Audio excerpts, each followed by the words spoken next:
Hello friends, captain Miller release ചെയ്തു. അപ്പോൾ അത് കണ്ടു വരുന്ന വഴിയാണ്. അപ്പോൾ ഞങ്ങളുടെ അഭിപ്രായം നിങ്ങളായിട്ട് ഷെയർ ചെയ്യാനായിരുന്നു. നിങ്ങളുടെ അഭിപ്രായങ്ങളും തീർച്ചയായിട്ടും ഷെയർ ചെയ്യുക. നിങ്ങൾ രണ്ടാളും മീഡിയ സ്റ്റുഡൻസ് കൂടിയാണല്ലോ, അപ്പോൾ അതുകൊണ്ട് തന്നെ നിങ്ങളുടെ അഭിപ്രായം ആദ്യം കേൾക്കട്ടെ. എങ്ങനെയുണ്ടായിരുന്നു സിനിമ? ക്യാപ്റ്റൻ മില്ലർ അരുൺ മാതേശ്വരൻ സംവിധാനം ചെയ്ത്. അതെ, അരുൺ മാതേശ്വരനാണ് ഇതിന്റെ സംവിധാനം അല്ലേ? മറ്റേ റോക്കി ഒക്കെ സംവിധാനം ചെയ്തു. അടിപൊളി സിനിമയായിട്ടോ. അത് നിങ്ങൾ കാണേണ്ട സിനിമയാണ്. കണ്ടിട്ടില്ലെങ്കിൽ അത് ശരിക്കും പറഞ്ഞാൽ OTT-യിലുണ്ട് സിനിമ. ഒരു റിവെഞ്ച് ആണ് ആ സിനിമ. അതൊരു അടിപൊളി സിനിമയാണ്, എനിക്ക് ഇഷ്ടപ്പെട്ട സിനിമയാണ്.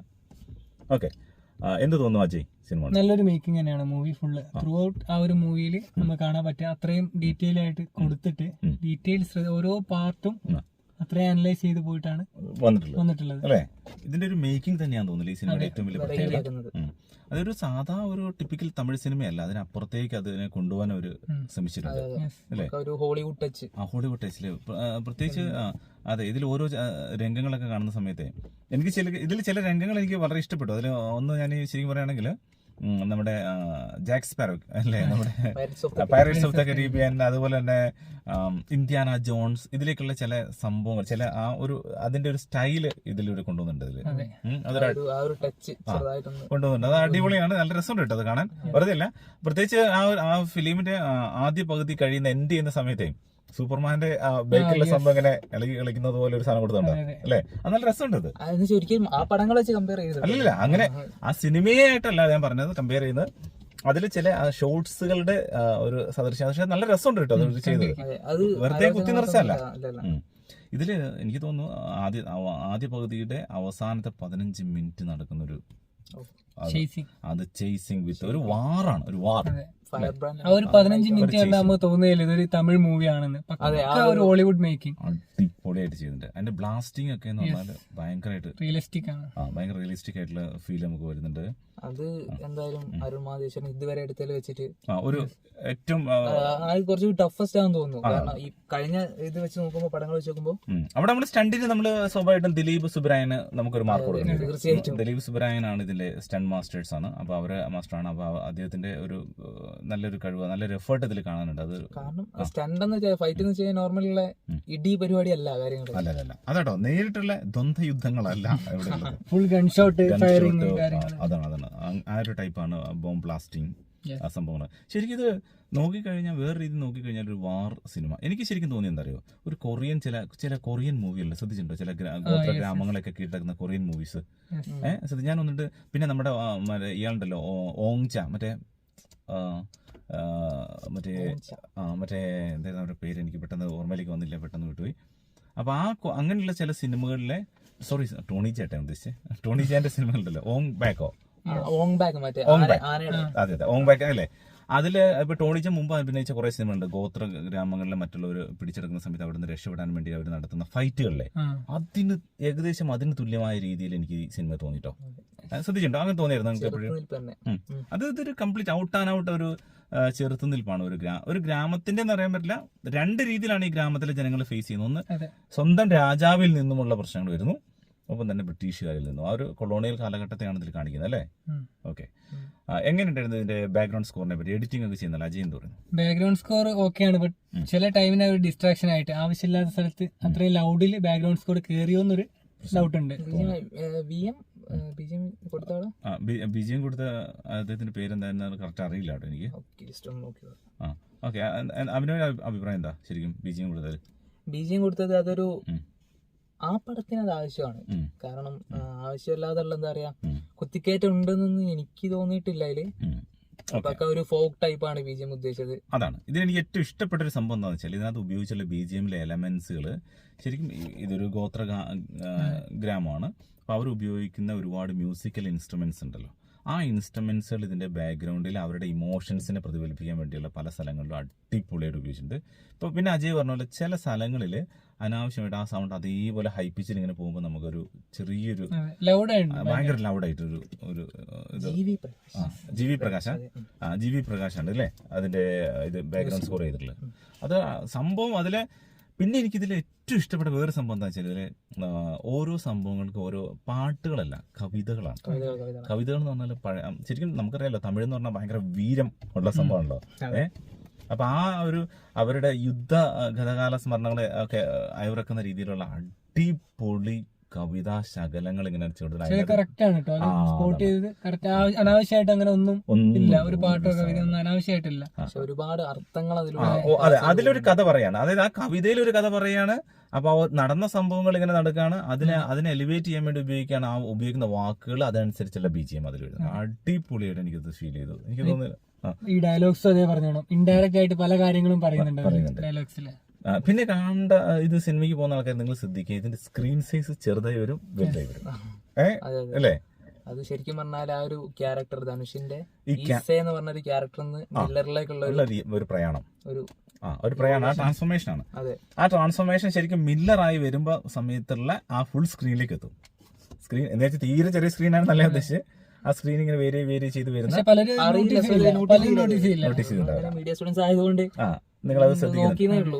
അത് നല്ല അടിപൊളി, അത് അടിപൊളിയാണെന്ന് വെച്ചാൽ അങ്ങനെ അടിപൊളിയല്ല, അതൊരു തോട്ടാണ്. അതൊരു ഡിഫറെന്റ് രീതിയാണ് അവിടെ അതിൽ ഉപയോഗിച്ചിട്ടുള്ളത്. അതേപോലെ അങ്ങനെ കുറെ എലിമെന്റുകൾ നമ്മൾ കാണാതെ പോകുന്ന കാര്യങ്ങൾ ഇതിലുണ്ട് അല്ലേ? ഇതിൽ കളേഴ്സ് ഒക്കെ, പിന്നെ ഇടയ്ക്ക് ബ്ലാക്ക് ആൻഡ് വൈറ്റ് കയറി വരുന്നുണ്ട്. അത് ഓവർ പഴയ ഫ്ലാഷ് ബാക്ക് കാണിക്കുമ്പോൾ കയറി വരുന്ന ബ്ലാക്ക് ആൻഡ് വൈറ്റ് അല്ല, അല്ലാതെ നടക്കുമ്പോൾ കുറച്ച് കാര്യങ്ങൾ തന്നെ ബ്ലാക്ക് ആൻഡ് വൈറ്റിലേക്ക് കൊണ്ടുവരും. അത് തന്നെ പിന്നെ റിപ്പീറ്റ് ചെയ്യുന്നുണ്ട് കേട്ടോ ആ സീൻ തന്നെ. പക്ഷേ അത് കൂടുതൽ പറയണ്ട, അതെ, അത് പറഞ്ഞാൽ സ്പോയിലർ ആയി പോകും, അതുകൊണ്ട് അത് പറയുന്നില്ല. പിന്നെ സ്വാഭാവികമായിട്ടും നമുക്ക് ഇതിൽ പറയാതിരിക്കാൻ പറ്റില്ല, ആര് ശിവണ്ണ അടിപൊളിയായിട്ട് ചെയ്തിട്ടുണ്ട്, സൂപ്പറായിട്ട് വന്നിട്ടുണ്ട്. പിന്നെ ഇൻട്രോ എന്ന് പറയുമ്പോഴാട്ടോ ഇതില് അനാവശ്യമായിട്ട് എന്ത് ചെയ്തില്ല, ഈ നായകനെ കാണിക്കണം നല്ല കുറച്ചൊക്കെ മാസമായിട്ട് കാണിക്കും, അങ്ങനെയൊന്നും ഇല്ല കേട്ടോ. ഒരു ക്യാരക്ടറിനെ അങ്ങനെ അനാവശ്യമായിട്ട് ബൂസ്റ്റ് ചെയ്തിട്ടൊന്നുമില്ല. ഒരു എല്ലാ ക്യാരക്ടേഴ്സിന്റെ ഇടയിലുള്ള ഒരു ക്യാരക്ടറായിട്ട് ഇങ്ങനെ ഇവോൾവ് ചെയ്ത് അങ്ങ് പോവാണ്, ബ്ലെൻഡ് ചെയ്ത് അങ്ങ് പോവാണ്. ബ്ലെൻഡ് ചെയ്ത് പോയിട്ട് പിന്നെ ഒരു ചില അവസാന നിമിഷത്തിൽ ഒരു സംഭവം കാണിക്കുന്നുണ്ട്. ആ സമയത്ത് ഒരു ഇൻട്രോ കാണിക്കുന്നുണ്ട്. ആ സമയത്ത് ഒരു സെക്കൻഡ് ഇൻട്രോ പോലെയാണ്. അവിടെ ശരിക്കും ഒരു മാസമായിട്ട് തന്നെ അത് ആ സിനിമയ്ക്ക് ആ സമയത്ത് അവിടെ ഒരു മാസ് ആവശ്യമാണ്. അപ്പൊ ആ സമയത്താണ് അത് കൊണ്ടുവരുന്നത്. അത് അടിപൊളിയായിട്ട് തന്നെ ചെയ്തിട്ടുണ്ട്. പിന്നെ ഇതിലെ സ്റ്റോറിയിൽ എനിക്ക് തോന്നിയ ആ ഒരു ഇമോഷൻ ഫീലാണ്. ആ ഇമോഷൻ ഫീൽ എനിക്ക് എത്രയും അങ്ങോട്ട് എന്താ പറയാ, സംഭവം ഓരോ ഇൻസിഡന്റിൽ എടുക്കുമ്പോൾ ഇത് അടിപൊളിയാണ് സംഭവം. ഇതാണ് ഓരോ ഇൻസിഡന്റിന് ചിലപ്പോൾ ഇങ്ങനെ എന്താ പറയാ, ഒരുമിച്ച് ഇവരെങ്ങനെ വെടിവെച്ച് കൊള്ളുന്ന സംഭവം കാണുമ്പോൾ നമുക്കൊരു പ്രശ്നം തോന്നും. പക്ഷെ നമ്മളൊരു ആ സ്റ്റോറി ആദ്യം മുതൽ അവസാനം വരെ ഇമോഷൻ ഇങ്ങനെ കണക്ട് ചെയ്ത് ഇങ്ങനെ കൊണ്ട് അങ്ങനെ ഒരു സംഭവത്തിൽ എനിക്ക് ഫീൽ ചെയ്തു. കാണുന്ന പ്രേക്ഷകരെ അങ്ങനെ ഭയങ്കരമായിട്ട് സങ്കടത്തിലേക്ക് ആഴ്ത്താൻ പാകത്തിന് ചെയ്തിട്ടില്ല എന്നുള്ളത് തന്നെയാണ് സത്യം. സങ്കടത്തിലേക്കും അല്ലെങ്കിൽ പിന്നെ നമ്മൾ എന്താ പറയാ, അത് ഇങ്ങനെ വന്ന് ഇവനെ എന്തായാലും അവരെ തകർത്ത് ശരിയാക്കി തിരിച്ച് പിടിക്കണം അങ്ങനെ തോന്നി. എനിക്കത് അങ്ങനെ തോന്നിയിട്ടില്ല. ഇമോഷൻ ശരിക്കും ത്രൂ ഔട്ട് ഓഡിയൻസിലേക്ക് അത്ര ക്യാരി ചെയ്യാൻ പറ്റിയിട്ടില്ല. ചില ക്യാരക്ടേഴ്സിനോട് നമുക്കൊരു ദേഷ്യം തോന്നിയിട്ടുണ്ട്. അതില് പ്രധാനപ്പെട്ട അശ്വിൻ ആരാ നിങ്ങൾക്ക് മനസ്സിലായില്ലെങ്കിൽ മറ്റേ ഈ ലവകുശ ആ പടത്തിലൊക്കെ ഉണ്ട്, നല്ല കട്ടത്താടി വെച്ച്. പിന്നെ ധ്രുവങ്ങൾ 16 അങ്ങനെ ഒരുപാട് പടത്തിലുണ്ട് പുള്ളിക്കാരൻ. നന്നായിട്ട് അടിപൊളിയായിട്ട് മിമിക്രി ഡാൻസ് ഒന്നല്ല, ഒരു വില്ലനിസം അടിപൊളിയായിട്ട് ചെയ്ത് കാണിച്ചു കേട്ടോ. പിന്നെ ഇതില് യഥാർത്ഥ വില്ലൻ ഡേവിഡ് ആണ്, ഒരു ഇംഗ്ലീഷ് നടനായിട്ടുള്ള ഡേവിഡ് ആണ് ഇവിടുത്തെ യഥാർത്ഥ വില്ലൻ. അദ്ദേഹം നല്ല പരമാവധി നല്ല രീതി ചെയ്തു. 1-2 സ്ഥലത്തൊക്കെ നമുക്ക് ചിലപ്പോൾ ഒരു ഇച്ചിരി പോറായി പോകുന്ന ചില സ്ഥലത്തൊക്കെ എനിക്ക് തോന്നുന്നു. വില്ലനിസത്തിനില്ല, ഒരു കിങ്ങിന്റെ റോള് ചെയ്തുകൊണ്ട് തന്നെ അത്രയ്ക്ക് ഇത് കൊടുത്തിട്ടില്ല. പക്ഷെ ഓവറോൾ അദ്ദേഹം നല്ല രീതിയിലാണ് ചെയ്തിട്ടുള്ളത്. നല്ല ഒരു പെർഫോമൻസ് അതിലേക്ക് കാണിക്കുന്നത്. ധനുഷിന്റെ ഒരു ലെവലുള്ള കേട്ടോ. അത് നമ്മൾ എടുത്തു വരേണ്ട ആവശ്യം വരുന്നില്ല, കാരണം മുമ്പുള്ള പടങ്ങളൊക്കെ എടുത്ത് നോക്കിക്കഴിഞ്ഞാൽ അറിയാം. ഇപ്പൊ ലേറ്റസ്റ്റ് ധനുഷിന്റെ വന്നു കഴിഞ്ഞ അസുരനാണെങ്കിലും കർണനാണെങ്കിലും ഓക്കെ. പക്ഷെ എനിക്കതിൽ ധനുഷിന്റെ എന്താ അതിൽ ഇഷ്ടപ്പെട്ടെന്നറിയോ? സാധാരണ അതിൽ ധനുഷ് മാസ് കാണിക്കുന്നുണ്ട്, ആ സംഭവങ്ങളൊക്കെ കാണിക്കുന്നുണ്ടല്ലോ. ഇവിടെ ഇപ്പൊ ഒന്നാമത് ധനുഷ് നമുക്ക് കൊച്ചുകുട്ടിയായിട്ട് അതിൽ ഒരു 8ാം ക്ലാസ്സുകാരനെ 7ാം ക്ലാസ്സുകാരനായിട്ട് കാണിച്ചാലും നമുക്ക് റിയൽ ആയിട്ട് ഫീൽ ചെയ്യും. പിന്നെ ഒരു മെച്യൂർ ആയിട്ടുള്ള പേഴ്സൺ ആയിട്ട് കാണിക്കുമ്പോഴും റിയൽ ആയിട്ട് ഫീൽ ചെയ്യും. ഇവിടെ ഒരു ഹീറോ ആയിട്ട് കാണിക്കുന്നുണ്ടല്ലോ. ആ ഹീറോയിക് ലെവലിലേക്ക് വരുന്ന സമയത്ത് അദ്ദേഹത്തിന്റെ ബോഡി മൊത്തത്തിലൊന്ന് അതിനനുസരിച്ച് സെറ്റ് ചെയ്ത് കൊണ്ടുവന്നു. അത് ആ ഒരു ബോഡി ട്രാൻസ്ഫോർമേഷൻ കൂടി ഈ സിനിമയിലുണ്ട്. അത് ശരിക്കും അടിപൊളിയായിട്ടുണ്ട്. പ്രത്യേകിച്ച് ഹെയറൊക്കെ ഇങ്ങനെ ബാക്കിലേക്ക് ഇങ്ങനെ കെട്ടി വെച്ചിട്ട് വരുന്ന ഒരു സ്റ്റൈലുണ്ട്. അത് അടിപൊളി. അതൊരു ഹീറോയിക് പരിവേഷം അതിൽ ശരിക്കും നമുക്കത് ഫീൽ ചെയ്യുന്നുണ്ട്. ശരിക്കും നോക്കുകയാണെങ്കിൽ ധനുഷിന്റെ ബോഡി ഭയങ്കര ലീൻ ബോഡിയാണ്, മെലിഞ്ഞ് ഉണങ്ങി. പക്ഷെ ഇതില് ശരിക്കും മാറുന്നുണ്ട്. ആ ഒരു അതിനനുസരിച്ചുള്ള ബോഡിയും സെറ്റ് ആയിട്ടുണ്ട്. ഇതിൽ തന്നെ ധനുഷ് 2 കാലഘട്ടങ്ങളിൽ ചെയ്തിട്ടുണ്ട്. അതെ, അതില് വലിയ വ്യത്യാസമുണ്ട്. നല്ല രസമുണ്ട്. അത് അടിപൊളിയായിട്ട് ചെയ്തിട്ടുണ്ട്. പിന്നെ വേറെന്ത് തോന്നുന്നു? വേറെ എഡിറ്റിംഗ് എഡിറ്റിംഗ് എന്ന് പറയുന്നത് എഡിറ്റിംഗ് ആ ഒരു ബീറ്റിനനുസരിച്ചുള്ള കട്ട് നമുക്കൊരു ഫസ്റ്റ് ഹാഫിൽ കാണാൻ പറ്റും. അടിപൊളി. അത് ത്രൂ ഔട്ട് നമ്മളെ ക്യാരി ചെയ്യും, ആ പടത്തിലൂടെ തന്നെ ക്യാരി ചെയ്യുന്ന രീതിയിൽ ഓരോ ബീറ്റിനും ഓരോ ഷോട്ട്സ് അല്ലേ? അതെ അതെ, അത് ട്രെയിലർ കണ്ട ആൾക്ക് മനസ്സിലാവും. ആ ഒരു ട്രെയിലറിൽ ശ്രദ്ധിച്ചറിയാം, ആ ഒരു ഗൺ ഷോട്ട്, ആ ഗൺ ഷോട്ടിന്റെ ആ ഒരു ബീറ്റിലാണ് വിഷ്വൽസ് മാറുന്നത്. കറക്റ്റ്. അതൊക്കെ ഭയങ്കര ഇതായിട്ടോ. പിന്നെ ഇതിനകത്ത് എനിക്ക് വേറെ കാര്യം, നമ്മൾ ഈ ഗണ്ണിനെ കുറിച്ച് പറഞ്ഞപ്പോൾ ഓർത്താണ് കേട്ടോ. സാധാരണ KGF നമ്മളൊരു വലിയൊരു ഗണ്ണ് കണ്ടു, കൈതി മുതൽ എല്ലാത്തിലും. അത് കഴിഞ്ഞിട്ട് പിന്നെ നമ്മള് ലാസ്റ്റ് ജവാനിൽ കണ്ടു, ലിയോയിൽ കണ്ടു. ഈ ഗണ്ണ് കാണുമ്പോഴാവും നമ്മൾ എന്താണ് ഇവര് ചെയ്യുന്നത്, ഇതിനകത്തും ഗണ്ണാണോ എന്ന് ഞാൻ വിചാരിച്ചു. പക്ഷേ ഇതിലെ ഗണ്ണ് ഇതിന് ആവശ്യമായിട്ടുള്ള ഗണ്ണാണ്. KGF പോലും ചിലപ്പോൾ ആ ഗണ്ണ് അത്രയും വലിയ ഗണ്ണ് ഒരു പോലീസ് സ്റ്റേഷൻ തകർക്കാൻ വേണോ നമുക്ക് തോന്നും. പക്ഷെ എന്നാലും KGF അത് രസമുണ്ടായിരുന്നു. KGF ആണ് ശരിക്കും അതിനൊരു എന്താ പറയാ, ആ ഗണ്ണിന് ഒരു ഭയങ്കര എസ്റ്റാബ്ലിഷ് ചെയ്യുന്നത് അല്ലേ? പക്ഷെ ഇതിലെ ഗണ്ണ് അങ്ങനത്തെ ഒരു ടൈപ്പ് അല്ല. പക്ഷെ ഈ ഗണ്ണ് ഇവിടെ ഒരു അനിവാര്യമാണ്, ഇവർക്ക് ചെറുത്തുനിൽപ്പിന്റെ ഭാഗമായിട്ട് ആവശ്യമായിട്ടുള്ളൊരു ഗണ്ണായിട്ട് തന്നെ ഫീൽ ചെയ്തു. ഓവറാക്കിയില്ല പല സ്ഥലത്തും എന്നുള്ള എനിക്ക് തോന്നിയിട്ടുണ്ട് ഇങ്ങനെയുള്ള സംഭവങ്ങളൊക്കെ. കണ്ടിട്ട് എനിക്ക് തോന്നുന്നില്ല. ഫുള്ളി എൻഗേജിങ് ആണ് കേട്ടോ സിനിമ. 1 by 1 നമുക്ക് ഇങ്ങനെ തോന്നില്ല.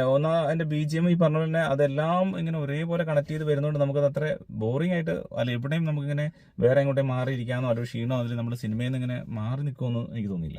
നിങ്ങൾക്ക് എങ്ങനെ തോന്നി? ക്യാരക്ടറിനെ നമ്മൾ ബൂസ്റ്റ് ചെയ്തില്ല എന്ന് പറയുന്നില്ലേ, അത് ത്രൂ ഔട്ട് അതിന് എക്സാമ്പിൾ ആണ് ഈ ക്ലൈമാക്സ് സീന്. കാരണം ഒരു നായകൻ ഫൈറ്റ് ചെയ്യുകയാണെങ്കിൽ ത്രൂ ഔട്ട് ക്യാമറ ഫോക്കസ് ചെയ്യുന്ന നായകനെ മാത്രമായിരിക്കും. പക്ഷെ ഇതിൽ അങ്ങനെയല്ല, എല്ലാവരെയും ആ ഒരു ഏരിയ നടക്കുന്ന വൈഡ് സ്ക്രീൻ ഒരുപാട് യൂസ് ചെയ്യുന്നുണ്ട് അല്ലേ? ഇതിൽ വൈഡ് ആയിട്ട് ക്ലോസപ്പ് കുറവാണ്. അതെ അതെ. ഇതില് ഈ സിനിമ ഇപ്പൊ നമ്മൾ ഏത് സിനിമയൊക്കെ താരതമ്യം ചെയ്യാൻ പറ്റുന്ന ട്രിപ്പിൾ ആറിലെ ചില സംഭവങ്ങളൊക്കെ പോലെ ചില കാര്യങ്ങളൊക്കെ ഉണ്ട്. ആ ഇൻസിഡന്റുമായി ബന്ധപ്പെട്ടുള്ള അതേപോലെ ചില സംഭവങ്ങളുണ്ട്. അങ്ങനെയൊക്കെയുള്ള കുറെ കാര്യങ്ങൾ ഇതിലുണ്ട്. പക്ഷെ ഇന്ന് വിചാരിച്ച ആ ഒരു സിനിമ ഇതൊന്നായിട്ടൊന്നും കമ്പയർ ചെയ്യരുത്. ഇതിലുള്ള പല സംഭവങ്ങളും ഇൻസിഡന്റുകളും കാര്യങ്ങളൊക്കെ നിങ്ങൾക്ക് ഇത് എല്ലാം ഭയങ്കര പുതുമ അങ്ങനെ ഒരു സംഭവം അല്ല ഉള്ളത്. പക്ഷെ ഇത് ചെയ്ത രീതി, ഇതിന്റെ മേക്കിംഗ് വളരെ ഡിഫറെന്റ് ആണ്. അതാണ് ഇതിന്റെ ഏറ്റവും വലിയ രസമായിട്ട് ചെയ്ത്. ധനുഷ് പറഞ്ഞ തന്നെ. പിന്നെ പ്രിയങ്ക ആണ് ഇതിലെ കന്നഡ നടികളുടെ പ്രിയങ്കയാണ് ഇതിലെ നായിക എന്ന് പറയുന്നത്. അവർ നന്നായി ചെയ്തിട്ടുണ്ട്. അതോടൊപ്പം തന്നെ സ്ത്രീ കഥാപാത്രങ്ങൾക്ക് ധനുഷിന്റെ മുൻപത്തെ പല സിനിമയിലെയും പോലെ തന്നെ ഭയങ്കര പ്രാധാന്യം ഇതിലും കൊടുത്തിട്ടുണ്ട്. തുടക്കം ഒരു സ്ത്രീയിൽ നിന്നും അവസാനിക്കുന്ന ഒരു സ്ത്രീ അല്ലേ? അത് രണ്ടും എന്താ പറയാ, പവർഫുൾ ആയിട്ട് തന്നെയാണ് തുടങ്ങിയത്. ഒരു കഥ പറഞ്ഞുകൊണ്ട് തുടങ്ങി, പിന്നെ എൻഡ് ചെയ്യുന്നത് പവർഫുൾ ആയിട്ട് പറയുന്നില്ലേ, പവർഫുൾ ആയിട്ട് ഏരിയൽ ഷോട്ട്സ് നല്ല രീതിയിൽ യൂസ് ചെയ്യുന്നുണ്ട്. അത് ആ സ്റ്റോറി ഡിമാൻഡ് ചെയ്യുന്നത് തന്നെയാണ്. ആ ഒരു പ്രദേശത്തെ കാണിക്കാൻ വേണ്ടി ശരിക്കും നമ്മൾ തോന്നുന്നു ഇത് റിയൽ ഒരു വാർ സീൻസ് ആണ്. ഒരു വാർ ഫിലിം ഷൂട്ട് ചെയ്യുമ്പോൾ എങ്ങനെ ഉണ്ടാവും അതേപോലത്തെ കുറേ സംഭവങ്ങൾ തന്നെ ഇതിൽ വന്നു കഴിഞ്ഞു. ശരിക്കും ശരിക്കും ഞാൻ നേരത്തെ പറഞ്ഞ പോലെ കൊറിയൻ സിനിമയിലെ അങ്ങനത്തെ ചില സിനിമകളുടെ സംഭവങ്ങൾ ശരിക്കും അതേപോലെ തന്നെ തോന്നി കേട്ടോ ചെയ്ത സമയത്ത്. അത് ഒരു ഗംഭീരമായ രീതിയിൽ എനിക്ക് തോന്നി. പിന്നെ ഏതെങ്കിലും നമ്മൾ ഇതിൽ വേറെ എന്തെങ്കിലും കാര്യങ്ങൾ നിങ്ങൾ പറയാത്തതുണ്ടോ? പറ്റുന്ന രീതിയിൽ തന്നെ അതിൽ ഡീറ്റെയിലിംഗും കൊടുത്തിട്ടുണ്ട്.